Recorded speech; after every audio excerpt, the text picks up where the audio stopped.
It was supposed to be a normal day. A regular afternoon, just like any other, where a teenage girl could simply exist without fear, without suspicion, without having to prove that she belonged. But that was never the case for someone like her. Not in a world where her skin color was seen as a threat, where her very presence made people uncomfortable. The classroom was nearly empty now, the bell had rung minutes ago, and students had flooded out, their laughter and chatter fading down the hall. But she had stayed behind, gathering her books, adjusting her backpack, lost in her thoughts.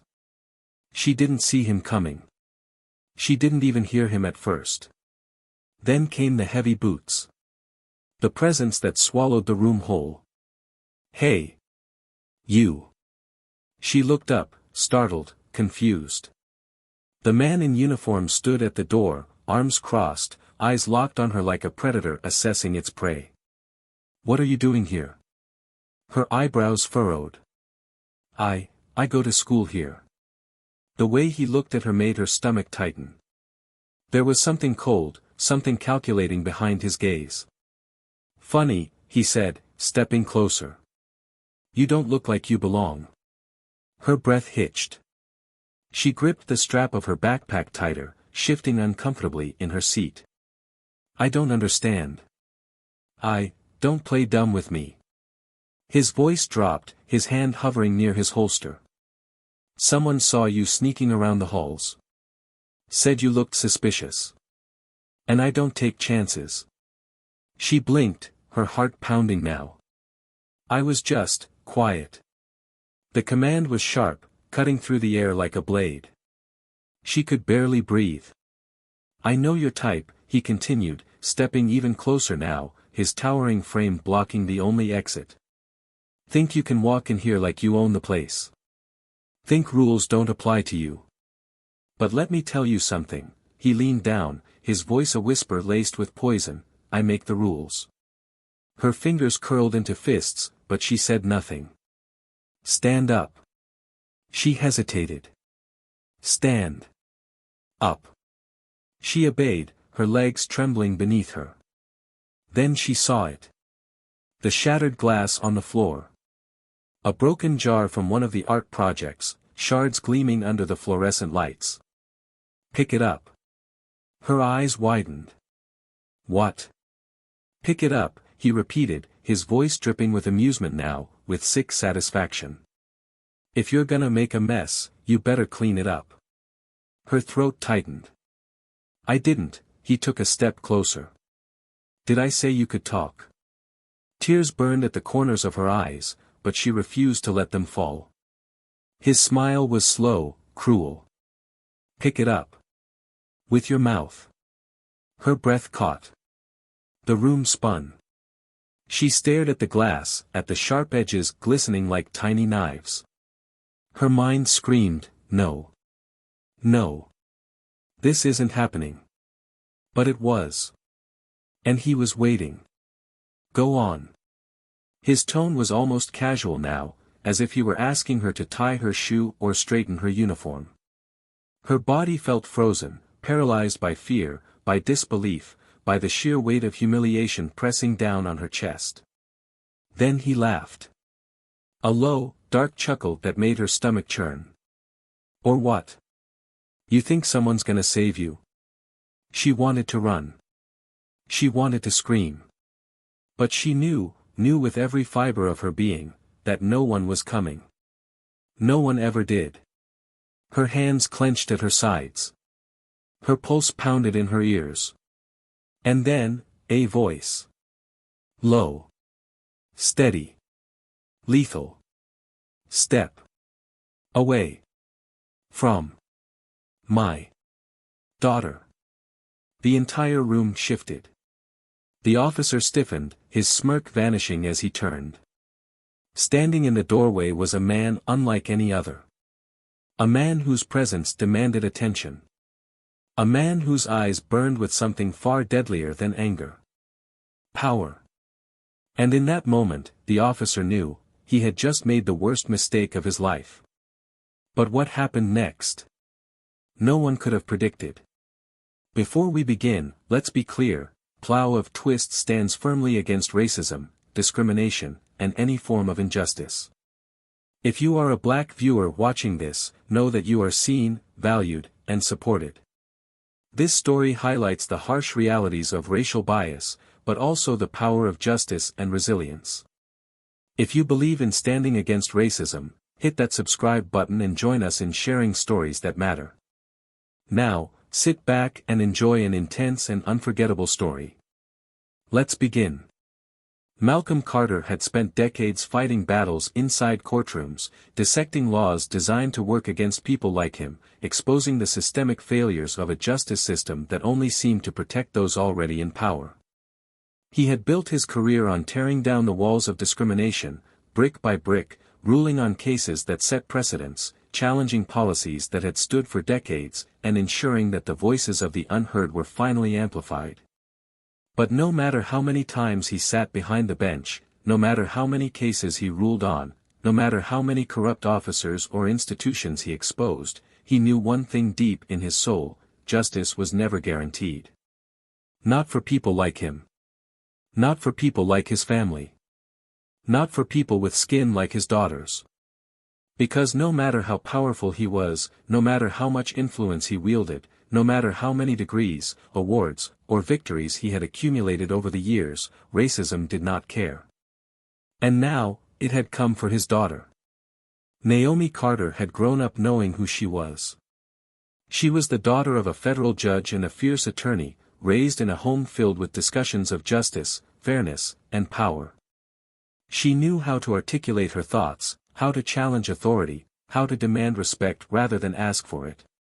From the time she was little, she had sat at the dinner table listening to her father explain rulings, watching her mother dissect cases with precision, absorbing every lesson they had drilled into her. The world will not give you fairness, Naomi. You have to take it. Her father's words had shaped her. You will be underestimated. You will be questioned. But you will never, ever let them make you doubt your own worth. Her mother's lessons had strengthened her. She carried them like armor. She knew how to move through spaces that were never designed for her. She had learned to exist in rooms where no one wanted her. But existing was not the same as being accepted. She had spent years at Southfield Academy, an elite private school filled with the children of senators, CEOs, and old money dynasties. She had walked its polished hallways, sat in its pristine classrooms, and endured the silent judgment that followed her every step. She was brilliant, too brilliant. Teachers would hesitate before calling on her, startled every time she answered questions with a depth of knowledge that shattered their assumptions. Students would whisper when she received top scores, some even daring to suggest she must have had help. It never mattered how hard she worked, how much she proved herself. She was still the black girl in AP classes. She was still the one they looked at like she didn't belong. And no one made her feel it more than Officer Darren Calloway. He had arrived at Southfield Academy 2 years earlier, hired as a security officer after leaving the police force under mysterious circumstances. No one talked about why he left. No one dared question it. The administration had simply welcomed him in, a man who had carried a badge for over a decade, someone they trusted to keep the wrong kind of people out. But Naomi had noticed him from the start. She had noticed the way he watched her.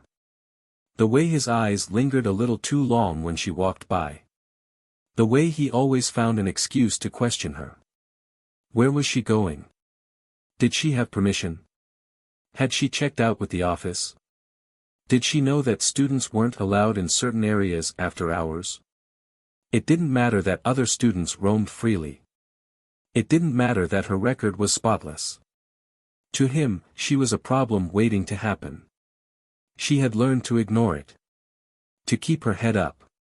To refuse to let his presence shake her. Until that day.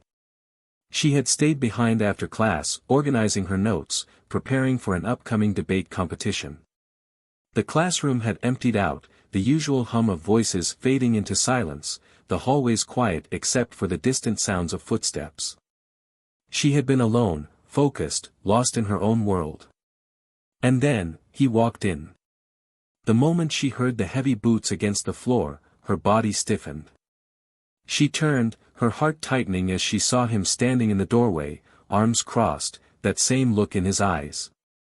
"Hey," he said, his voice sharp, clipped. "What are you still doing here?" She frowned, confused. "I'm studying." He took a step forward. "Yeah. Funny. Someone said they saw you sneaking around. Acting suspicious." Her pulse quickened. "What?" "No, you got something to hide." He cut her off, his tone thick with accusation. She shook her head, taking an instinctive step back. Don't lie to me." His voice dropped lower, a dangerous whisper. She swallowed hard. "I know your type," he continued, stepping even closer now. "Think you can walk around here like you own the place. Like rules don't apply to you. But let me tell you something," his voice turned cold, his words curling like smoke around her, "I make the rules." Her breath hitched. Then, she saw it. The shattered glass on the floor. A broken jar from one of the art projects. Shards glistening under the fluorescent lights. "Pick it up." Her stomach dropped. "What?" "Pick it up." Her skin turned cold.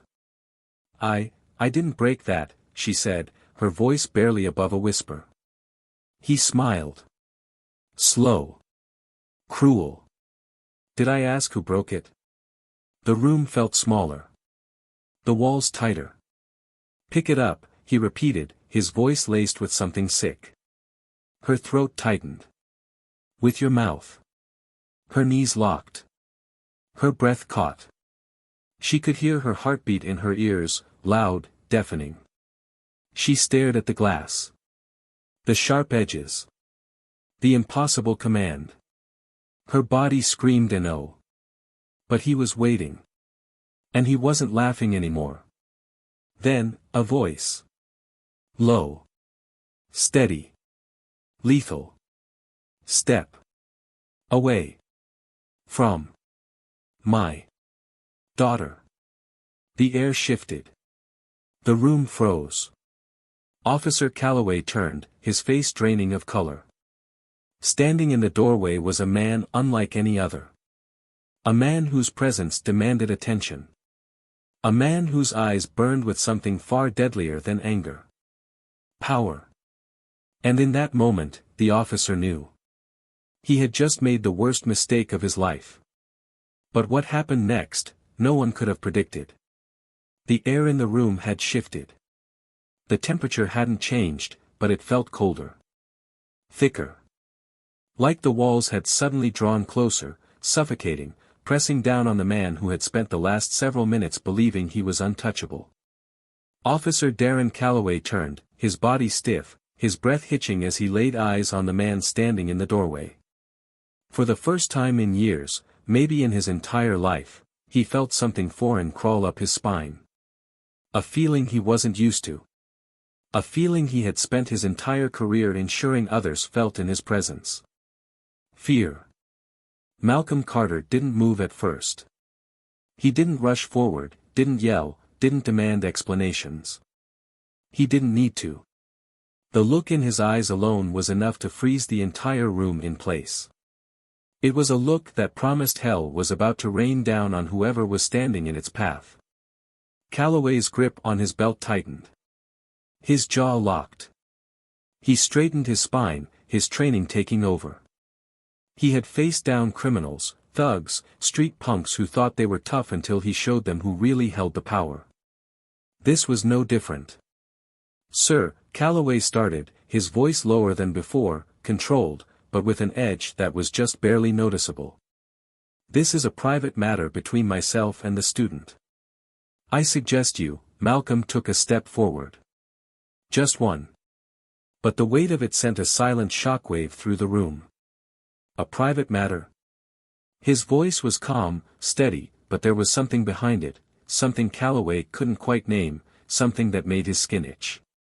Calloway swallowed, suddenly feeling the sweat pooling at the back of his neck. He could handle this. He just had to regain control of the situation. This student, he continued, straightening his stance, forcing authority back into his voice, was caught behaving suspiciously. There was a report. Malcolm's eyes didn't blink. A report, he repeated, his tone unreadable. Yes, Calloway nodded, his confidence returning. A faculty member saw her lurking in the hallways after hours. I was investigating. She refused to comply. Naomi's breath hitched, her hands still clenched into fists at her sides. She had been frozen in place, her mind still reeling from what had just happened, but hearing those words, the audacity, the sheer fabrication of it, sent a new kind of fire surging through her veins. I refused. Naomi's voice broke through the thick tension, her face still pale with lingering fear, but now, there was something else. Anger. You told me to eat glass. Calloway's jaw tightened. That's a serious accusation, young lady. One I'd suggest you be very careful about making. Malcolm exhaled slowly. A controlled breath. A pause. The kind of pause that signaled something was about to happen. She doesn't need to be careful, Malcolm said, his voice cutting through the room like a blade. You do. Calloway's fingers twitched. This is ridiculous, he muttered, shaking his head, trying to ground himself, trying to regain control. I was just doing my job. If she had just complied, Malcolm took another step forward. Complied, he echoed, the word curling in his mouth like venom. Calloway shifted his stance, glancing toward the door, toward the hallway beyond. Where was the principal? The other teachers? The faculty? Someone should have stepped in by now. Someone should have had his back. Instead, the hallway was empty. Silent. And Malcolm Carter was still looking at him. You see, Officer Calloway, Malcolm continued, his voice deadly smooth, I've spent my entire career watching men like you operate. Watching you manipulate power, abuse it, twist the truth to justify your actions. I've seen your kind sit in courtrooms, faces blank, while victims, black victims, were forced to fight against a system designed to protect you. Calloway's breath quickened, but he kept his shoulders squared. I don't know what you think happened here, he tried again, his voice more defensive now, tinged with something close to desperation, but I can assure you, you can assure me? Malcolm's tone remained eerily calm, but Naomi could feel the storm brewing beneath it. She could feel the weight of it in every syllable, in every controlled breath he took. Calloway took another step back. This was just a misunderstanding, he said quickly, shifting tactics now. I'll talk to the principal. Maybe we can work something out. Malcolm tilted his head, just slightly. Work something out. Naomi's stomach twisted at the sudden shift in power.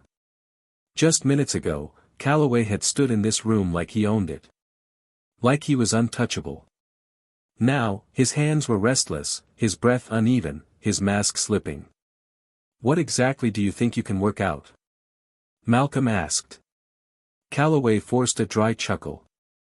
Listen, no, Malcolm interrupted, his voice turning razor-sharp. You listen. The room dropped into silence. And then, Malcolm pulled his phone from his pocket. He pressed a button. And the recording played. Naomi's breath caught. Calloway's entire body locked.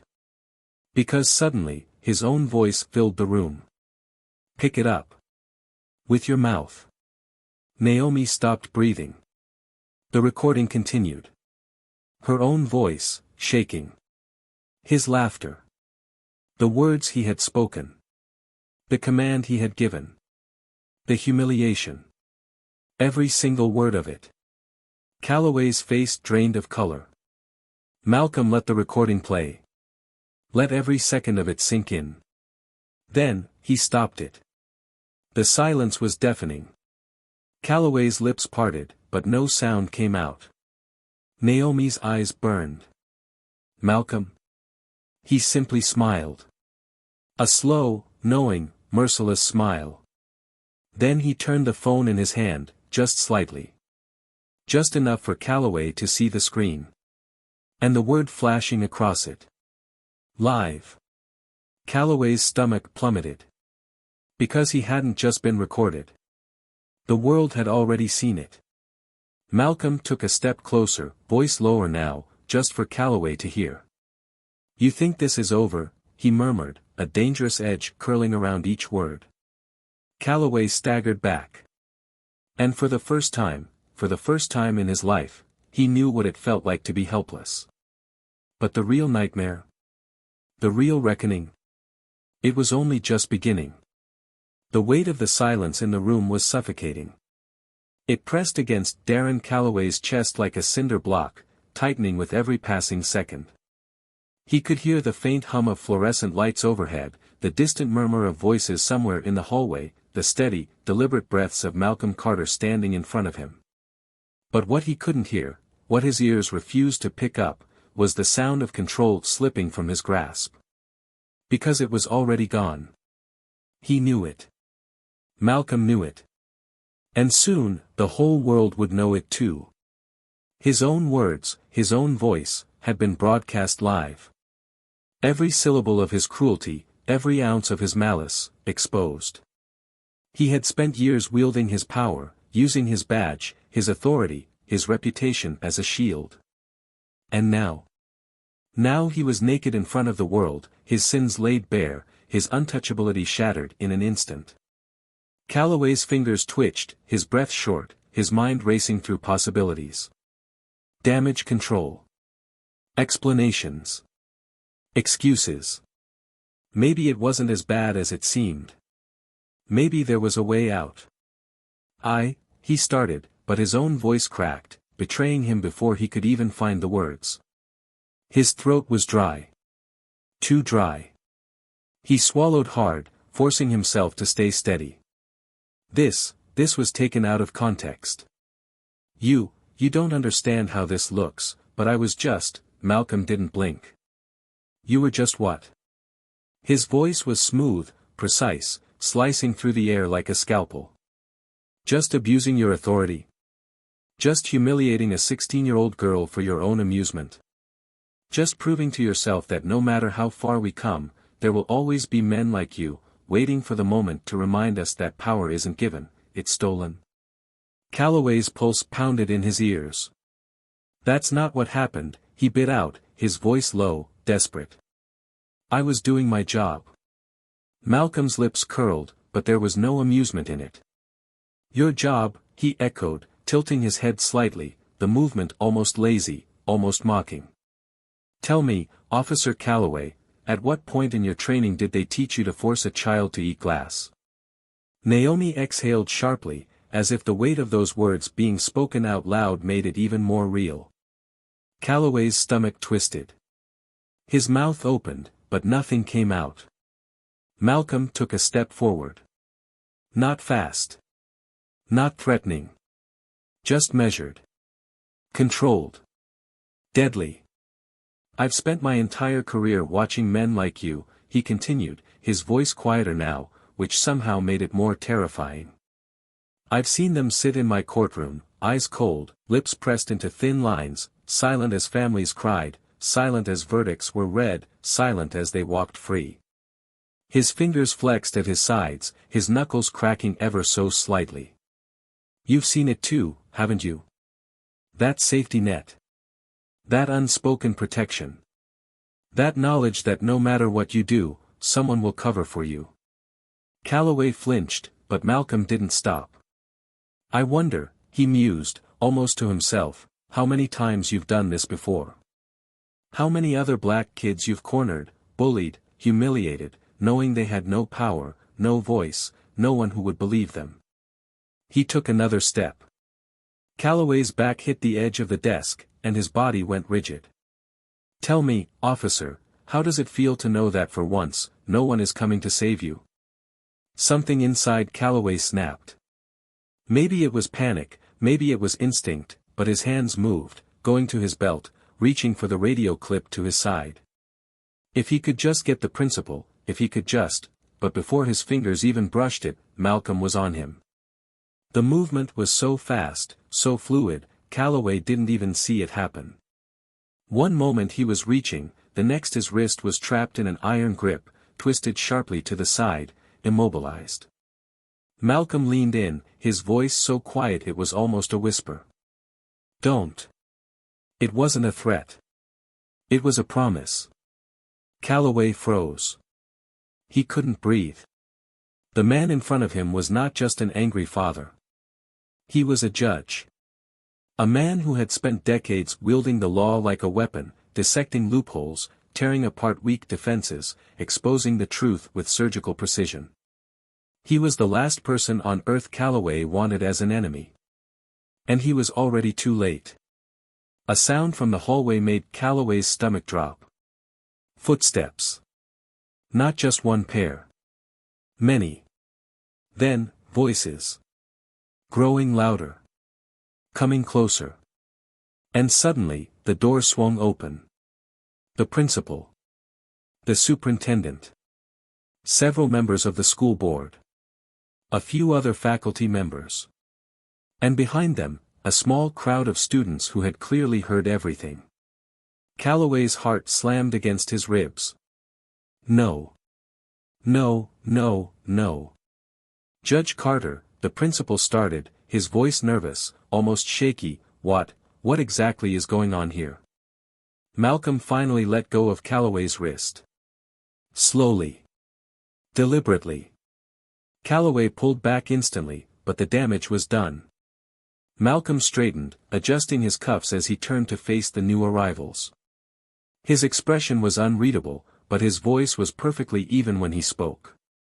"What's going on," he said smoothly, "is that your security officer, your trusted, vetted security officer, was caught on a live stream abusing his power against a student. A black student." He let that sink in for a moment. The principal's face blanched. And now, he's going to face the same consequences he's spent his entire career making sure never touched him. Murmurs spread through the faculty members like wildfire. Calloway stepped forward, desperation clawing at his throat. Wait, that's not what happened. This is being blown out of proportion. You don't understand," Malcolm cut him off with a single glance. "I understand perfectly." Then, he turned to the superintendent. "I suggest you act quickly," Malcolm said, his tone calm but firm. "Because I have already contacted the Department of Justice." Calloway's stomach plummeted. The superintendent's lips parted. "The Department of, yes." Malcolm nodded, adjusting his sleeves. "And I have also reached out to every major news outlet in this city." His eyes flicked back to Calloway, just for a second, before landing on the principal again. "So whatever decision you make next, I suggest you make it very carefully." The room erupted. Calloway's hands trembled. His legs felt weak. The crowd of students outside the door grew larger. Some were recording. Some were whispering. But all of them, every single one, were watching him fall. For the first time in his life, Calloway was the one trapped. And he knew, there was no way out. The weight of the moment was suffocating. The air in the room felt thick, charged with an unspoken electricity, a force that wrapped around every person standing there, pressing down like a storm about to break. Calloway's chest rose and fell in rapid, uneven breaths, his pulse hammering against his throat as the walls closed in around him. He could still hear the murmurs from the hallway, hushed voices carrying the weight of what they had just witnessed, of what was still unraveling before their eyes. Malcolm Carter stood firm, his presence unshaken, his expression unreadable. There was no need for raised voices, no need for theatrics, his words alone carried the force of an entire system coming crashing down on the man who had once believed himself untouchable. Calloway opened his mouth, a desperate attempt to grasp at the frayed edges of his authority, to salvage himself, to control the narrative before it slipped too far from his hands. This is a setup," he said, his voice cracking slightly, a flicker of panic slipping through despite his efforts to suppress it. This isn't what it looks like. That video, it's out of context, it doesn't tell the full story. His eyes darted to the principal, then to the superintendent, looking for anyone who might still be on his side. You can't just take his word for it, you can't. Malcolm let out a slow breath, shaking his head. You're still talking, he mused, his tone almost amused, almost pitying. He took a step forward, closing the distance between them again, not with force, but with something far more effective, certainty. That's impressive. I figured by now, you'd realize that nothing you say matters anymore. Calloway's lips pressed into a thin line, his hands clenching at his sides. He could feel the room shifting around him, the control he had once held slipping further with every second, with every breath Malcolm took. The principal cleared his throat, his hands clasped in front of him like a man caught in the center of an unfolding disaster, unsure of how to navigate the wreckage. His gaze flickered to Malcolm, then back to Calloway, the weight of responsibility pressing heavily against his spine. Officer Calloway, he said carefully, his voice slow, deliberate, like he was trying to find steady ground. Given the gravity of these accusations, I believe it would be in everyone's best interest if you stepped outside while we. Calloway's head snapped toward him. You're joking, he bit out, the desperation starting to curdle into something darker, something uglier. His breath came faster, his control slipping further through his fingers. You're just gonna take his word for it? You're gonna stand here and act like I did something wrong? Like I haven't been protecting this school, making sure kids like her. His voice faltered for a split second, just enough for the room to catch on to the venom laced in his words. A slow, deliberate silence stretched through the space. Naomi inhaled sharply. And Malcolm? Malcolm smiled. It was slow, almost imperceptible, but it was there, the kind of smile that wasn't amused, wasn't warm, wasn't forgiving. It was a smile that held knowledge, that held certainty, that held the quiet devastation of a man watching his enemy dig his own grave. Kids like her, Malcolm echoed, the words rolling off his tongue like silk laced with razor wire. You're getting sloppy, officer. That mask of yours, it's slipping. Calloway took a step back, his throat tightening, a bead of sweat trickling down his temple. The superintendent exhaled heavily, the realization settling into his bones. He turned to the principal, his voice low, but firm. I think we need to call the board, he said, his gaze shifting toward the students still standing in the hallway, the silent witnesses to everything that had transpired. And we need to contain this before it escalates further. Calloway's breath stuttered, his body tensing. No, he barked, shaking his head rapidly, his voice climbing in volume. You're making a mistake. You're all making a goddamn mistake. I didn't. His hands were shaking now, his entire frame wound tight with the kind of tension that came before something broke. Malcolm tilted his head slightly, eyes narrowing as he watched the man unravel in front of him. And then, in the kind of calm that sent chills through the room, he spoke again. You know what the best part is, officer, he said, his voice low, steady, final. I didn't even have to lift a finger to destroy you. You did it all by yourself. A ripple of quiet shock passed through the room. Calloway's jaw clenched so tightly that his teeth ached, his breathing ragged, his vision tunneling. The superintendent cleared his throat, a heavy weight pressing into his expression. Officer Calloway, he said, slower this time, as though speaking to a man on the verge of collapse, I need you to hand over your badge and leave the premises until further notice. Something inside Calloway cracked.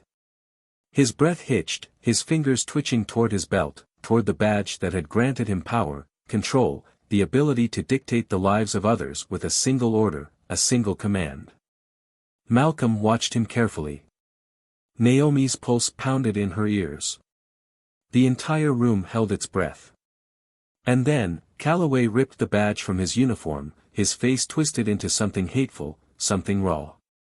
You think this is over? He spat, his voice hoarse, shaking. His eyes locked onto Malcolm, onto Naomi, onto every single face in that room that had watched him fall. You think this means anything? You think I'm just gonna sit back and let this happen? His hands balled into fists, his breathing uneven. You don't know who you're messing with. Malcolm exhaled, slow, measured. Oh, I know exactly who I'm messing with, he said, his voice unchanging, unwavering, unshaken. That's why I know you've already lost. The silence that followed was deafening. Calloway's chest rose and fell in ragged, uneven breaths. The principal took a step forward, his voice careful. Officer, Calloway turned on his heel, storming out of the room, his steps heavy, his world crashing down around him with every movement. The hallway was still crowded, students pressing themselves against the lockers as he passed, their phones still recording, their whispers still spreading. He didn't stop. Because stopping meant acknowledging that this was real. Stopping meant accepting that he had lost. And Darren Calloway? He had never learned how to lose. But now, he had no choice. The hallway remained silent long after Calloway disappeared from sight. The echoes of his footsteps, heavy and erratic, faded into the distance, swallowed by the vast emptiness of the school corridors. Yet, his presence lingered like a stain that refused to be scrubbed away, the weight of everything he had done still pressing against the air like a suffocating heat. The students who had stood there, watching, recording, whispering among themselves, remained frozen in place, their eyes wide with a mixture of awe and disbelief. They had just witnessed something they never thought possible, a man who had spent years bending reality to his will finally forced to face the truth he had always believed himself immune to. Naomi felt the tension in her shoulders for the first time, a dull ache spreading through her muscles, exhaustion creeping in now that the adrenaline was beginning to wear off. Her breath was unsteady, her hands still clenched at her sides as if her body refused to accept that it was over. Except, it wasn't. Not really. The events of the last hour would not simply fade away because the man responsible had walked out of the room. This was just the beginning. Malcolm exhaled slowly, his gaze still fixed on the doorway where Calloway had vanished. His face betrayed nothing, not the rage that still simmered beneath the surface, not the cold satisfaction of watching a man like Calloway finally be stripped of his power, not the weight of knowing that this battle, though won, was part of a much larger war. He turned to Naomi, his eyes scanning her face, taking in every unspoken emotion that flickered across her features. Are you okay? His voice was quiet, deliberate. Naomi hesitated. It was such a simple question, but the answer was anything but. She wanted to say yes, wanted to reassure him, wanted to act like the strength he had taught her had carried her through without leaving any damage. But she could still hear Calloway's voice, still feel the powerlessness that had crept in when she realized just how close she had been to breaking. So she shook her head. Just once. Just enough for Malcolm to understand. His jaw tightened, his expression darkening for a fraction of a second before he reached out, placing a firm but gentle hand on her shoulder. No words were exchanged. None were needed. The principal cleared his throat, his hands clasped together in front of him like a man trying to navigate a minefield. He glanced at the superintendent, then back at Malcolm, his face lined with uncertainty. Judge Carter, he began carefully, his tone diplomatic, I want to assure you that the school takes this matter very seriously. Officer Calloway's behavior was completely unacceptable, and Malcolm raised a hand, cutting him off mid-sentence. His movements were calm, but there was an undeniable finality to them. I don't need assurances, he said, his voice steady, carrying the weight of a man who had spent too many years hearing empty promises. I need action. The principal swallowed hard. We're working on that. There will be a full investigation, and there won't be an investigation, Malcolm interrupted, his eyes sharp. There will be consequences. There will be accountability. And there will be a fundamental change in how this institution handles authority figures who believe their power extends beyond the law. A long, tense silence settled over the room. The superintendent adjusted his tie, shifting uncomfortably. Judge Carter, we understand your concerns, and I assure you, we are reviewing all policies regarding. Malcolm let out a short, humorless laugh, shaking his head. Policies, he repeated, his voice laced with something close to exhaustion. Policies won't fix what's broken here. His gaze flickered to the students still lingering in the hallway, to the ones who had watched Naomi endure something she never should have had to endure.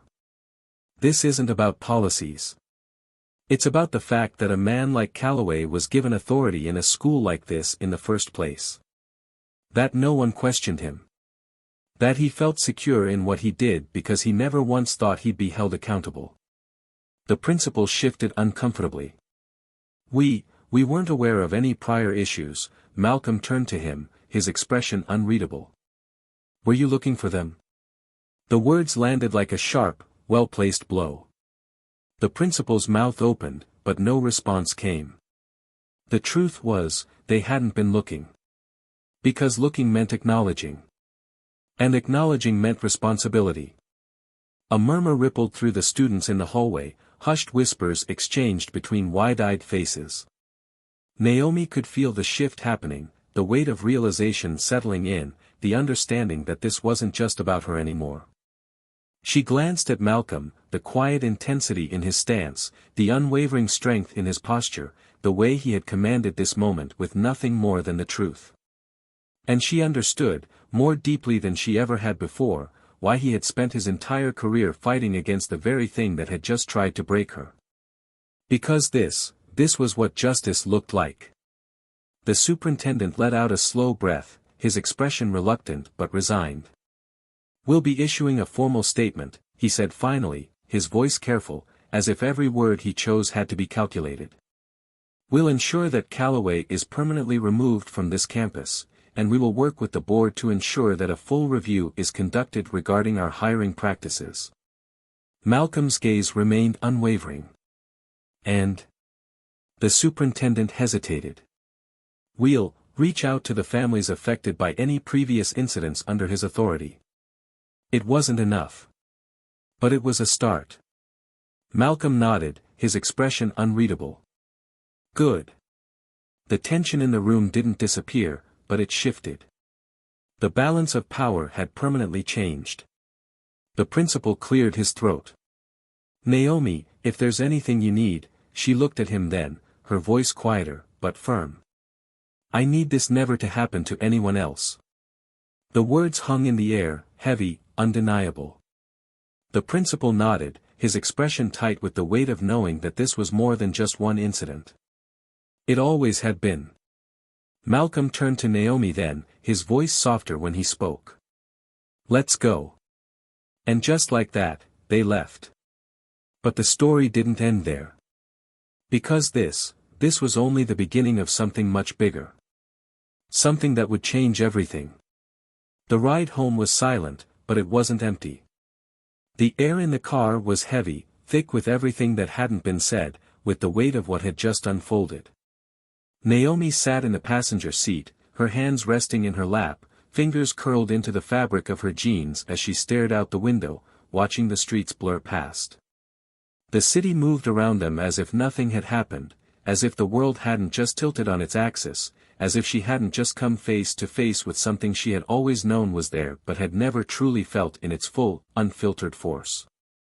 Malcolm drove with one hand on the wheel, his other resting on the center console, fingers tapping against the leather in a slow, deliberate rhythm. His jaw was tight, his gaze fixed ahead, but Naomi could feel the energy radiating off of him, the barely contained anger that had simmered beneath his skin since the moment he had walked into that classroom and seen her standing there, seen her trapped, humiliated, forced into a moment she had no power over. She didn't know what to say.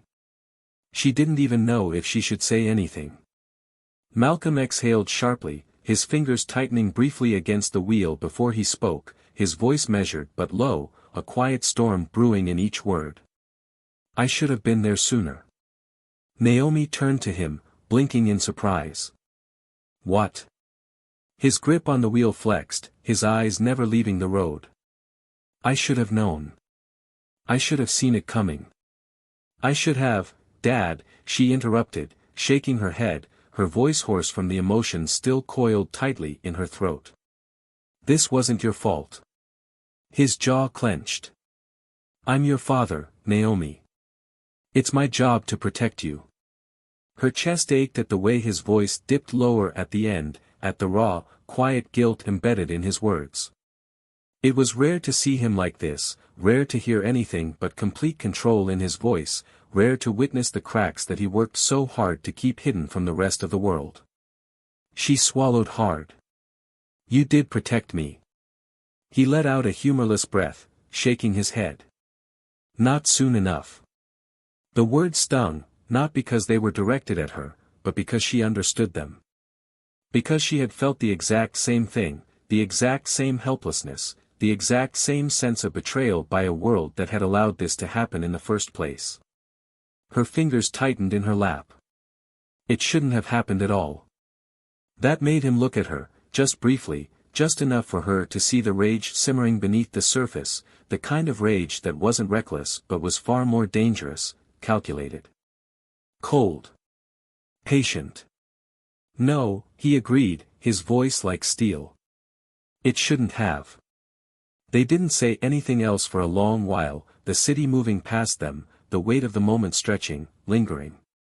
Naomi could still hear Calloway's voice in her head, could still feel the suffocating tension of that classroom, could still see the way his face had drained of color the moment he realized he had lost. She exhaled, closing her eyes briefly, trying to push it all away. But it wasn't that easy. It never was. They pulled into the driveway. The familiar sight of home should have brought comfort, but Naomi wasn't sure what comfort was supposed to feel like anymore. She unbuckled her seatbelt, her fingers feeling oddly numb as she reached for the handle, but before she could push the door open, Malcolm spoke again. "This isn't over." She froze, turning to look at him. His gaze was steady, unwavering, dangerous in a way that had nothing to do with physical violence but everything to do with power. "I know men like Calloway," he continued, his voice quiet but heavy. "He's not just going to disappear. He's not just going to accept that he lost. He's going to fight this. He's going to try to turn the story, manipulate the truth, find whatever angle he can to make himself the victim." Naomi's stomach twisted. She had seen it happen before. She had seen men like Calloway squirm their way out of accountability, had seen how quickly narratives could be flipped, how easily public sympathy could be swayed in favor of the wrong people. "So what do we do?" she asked, her voice quieter than she meant it to be. Malcolm's expression didn't change. "We finish it." Her heart pounded. "There's no walking away from this," he continued, his gaze steady. "Not for him. Not for me. Not for you." She swallowed. "You're going to take this to court." It wasn't a question. His lips pressed into a thin line. "I'm going to make sure Calloway never wears a badge again. I'm going to make sure his name is tied to this for the rest of his life. I'm going to make sure every single institution that enabled him is exposed for what they are." Naomi's breath was shaky, but she nodded. She didn't want to be afraid anymore. She didn't want to feel powerless. She didn't want another girl to go through what she had just been through. "Okay," she said, and there was something new in her voice, something stronger, something unbreakable. Malcolm studied her for a moment, then nodded. "Okay," he echoed. For the first time since stepping out of that school, Naomi felt like she was finally breathing again. But deep down, she knew, this wasn't the end. This was the beginning of something bigger. The house was quiet, but not in the way a home should be. It was the kind of silence that carried weight, that held something unspoken between its walls, stretching through every room like an invisible thread wound too tightly. Naomi sat at the kitchen table, a cup of untouched tea cooling in front of her, fingers wrapped around the ceramic as if the warmth could seep into her skin, chase away the chill that had settled deep in her bones. She wasn't sure how long she had been sitting there, staring at the surface of the tea, watching the way the light from the window reflected off the ripples every time she shifted slightly. The house felt too big, too still, as if the air itself was waiting for something to happen, for someone to break the silence, for the tension to finally snap. Malcolm stood near the counter, his phone face down beside him, one hand resting on the granite, fingers tapping against it in slow, deliberate beats.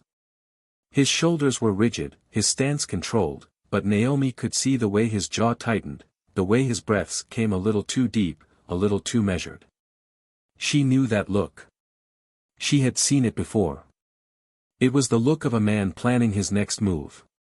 She swallowed, the motion difficult, her throat dry despite the tea in front of her. He's going to try to fight this, isn't he? Malcolm didn't look at her at first.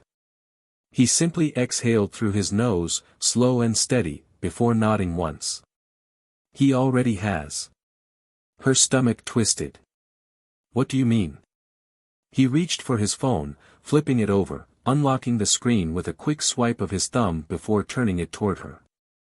The screen was filled with notifications, news articles, headlines, messages. But it was the bold letters across the top of the screen that made her breath catch. Officer Darren Calloway speaks out, claims of wrongful termination and defamation. Naomi felt her pulse spike, her fingers tightening around the mug. You're kidding. Malcolm's face remained unreadable. I wish I was. She snatched the phone from his hand, scanning the article, her eyes darting over the words, disbelief twisting into something colder, something heavier. I was just doing my job. The situation has been completely blown out of proportion. There was no misconduct, only a misunderstanding. I've given years of my life to protecting these students, and now I'm being villainized for it. Her breath hitched. This is a targeted attack. A smear campaign against law enforcement. I have dedicated my career to keeping schools safe, and now my reputation is being destroyed over a misinterpreted interaction. I will be fighting this with everything I have. Her hands shook. She felt like she might be sick. He's trying to turn himself into the victim, she whispered, her voice barely above a breath. Malcolm let out a slow exhale, but there was something dangerous in it. That's what people like him do. Naomi couldn't believe it. After everything, after all that had happened, after the way he had stood over her, smiled at her pain, laughed in her face, he was twisting the narrative, shifting the blame, playing the part of the wronged man. She set the phone down carefully, her fingers curling into her palms, her nails pressing against her skin as she fought the urge to scream. He's trying to get sympathy, she said, her voice sharper now, the anger cutting through. He's trying to make people forget what actually happened. To make it seem like he was just some innocent man caught in the middle of a misunderstanding. Malcolm studied her for a moment, his gaze steady, assessing. Are you surprised? Naomi opened her mouth, but nothing came out. Was she? She didn't know. She had seen it happen before, so many times before. Black men and women forced to defend themselves while the real perpetrators walked away unscathed, their actions excused, their crimes justified, their power protected. She had known Calloway wasn't going to take this lying down. She had known he would try to fight back. But the ease with which he had slipped into the role of the victim, the confidence in his words, the way he knew exactly which buttons to press, which language to use to shift public perception, it made her sick. Malcolm sighed, rubbing his fingers against his temples before crossing his arms. It's what he was always going to do. People like him don't admit fault. They double down. They twist the story. They make themselves the victims so that the real ones are forced to prove, over and over again, that what happened to them was real. Naomi clenched her teeth, her pulse roaring in her ears. And what if people believe him? Malcolm looked at her then, something hard, something unshakable in his expression. Some people will. Her stomach turned. He let the words sit for a moment before continuing. But the truth is already out there. The recording. The live stream. The people who saw what happened. The difference between this and every other time a man like Calloway has tried to spin the story. He tapped his phone, pulling up another screen, showing her the thousands of comments flooding social media, the articles countering Calloway's claims, the voices standing up against the lies. This time, he doesn't control the narrative. Naomi swallowed, her breath unsteady as she took in the sheer size of it all. The conversation wasn't just happening in their town, it was national. It was everywhere. Her hands were still shaking, but now, it wasn't just anger. It was power. He couldn't erase what had happened. He couldn't silence her. She wasn't alone. She exhaled, closing her eyes for a second before nodding. So what now? Malcolm leaned forward slightly, resting his arms on the table, his voice calm but unmovable. Now. We make sure the world doesn't forget. Naomi nodded again, slower this time, feeling something inside her settle, not peace, not yet, but certainty. Because Calloway could try to twist the story. He could try to paint himself as the victim. He could try to fight back. But the truth? The truth was already out there. And this time, it wasn't going away. The trial was inevitable. Darren Calloway had spent his entire career believing he was above the law, but now the law was coming for him in ways he had never imagined. The charges were extensive: misconduct, excessive force, abuse of power, intimidation, and once the investigation dug deeper, more accusations surfaced from past students who had been too afraid to speak before. The school district distanced itself immediately, scrambling to issue public statements condemning his actions, but it was too late. The damage was done. Calloway wasn't just facing professional disgrace, he was facing criminal charges. Naomi sat in the courtroom on the first day of proceedings, her hands folded tightly in her lap, her heart steady but heavy. She had spent weeks preparing herself for this moment, for the possibility that even with all the evidence, even with the live-streamed recording, the system might still fail her. She had seen it happen before, seen men like Calloway walk free with nothing more than a slap on the wrist. But as the prosecution presented its case, as the evidence was laid bare, as Malcolm Carter himself took the stand, speaking with the same power that had built his career, she knew this time was different. Calloway sat at the defense table, his once unshakable arrogance replaced with something hollow, something defeated. He was no longer the man who had smirked down at her in that classroom, no longer the man who had laughed as he held power over her. That man was gone, reduced to nothing but a desperate figure trying to escape the consequences of his own actions. He shifted in his seat uncomfortably, his hands clenching and unclenching, his gaze darting around the room as though looking for an exit that did not exist. The verdict came faster than anyone expected. Guilty on all counts. The weight of those words settled over the room like a final nail in the coffin of his once unchecked authority. He would never wear a badge again. Never wield power over students like Naomi again. His name, once hidden behind institutional protection, was now a stain he would never erase. For Naomi, it should have felt like vindication, but more than anything, it felt like relief. Not just for herself, but for everyone who had been forced into silence before her. The world had seen what happened. And this time, the world had refused to look away. The school board was forced to implement sweeping policy changes, not just to save face but because the public demanded it. Background checks for all security personnel became mandatory, and an independent oversight committee was created to handle reports of misconduct. It wasn't everything, but it was a start. Malcolm Carter's name carried even more weight now. His actions had not just protected his daughter but had ignited a fire in a system that had long tried to bury its injustices.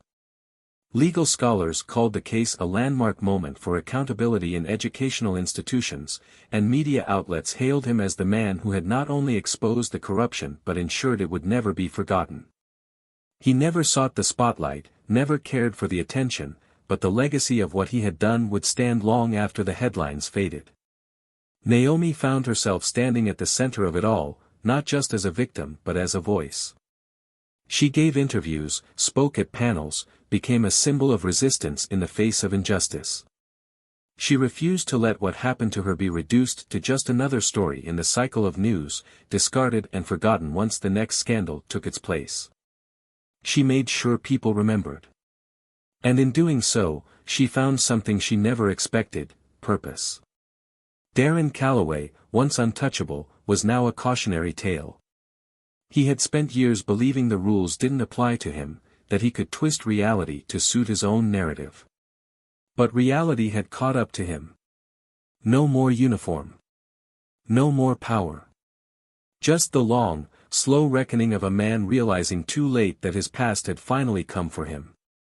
And Naomi? She walked out of that courtroom not just as someone who had survived but as someone who had won.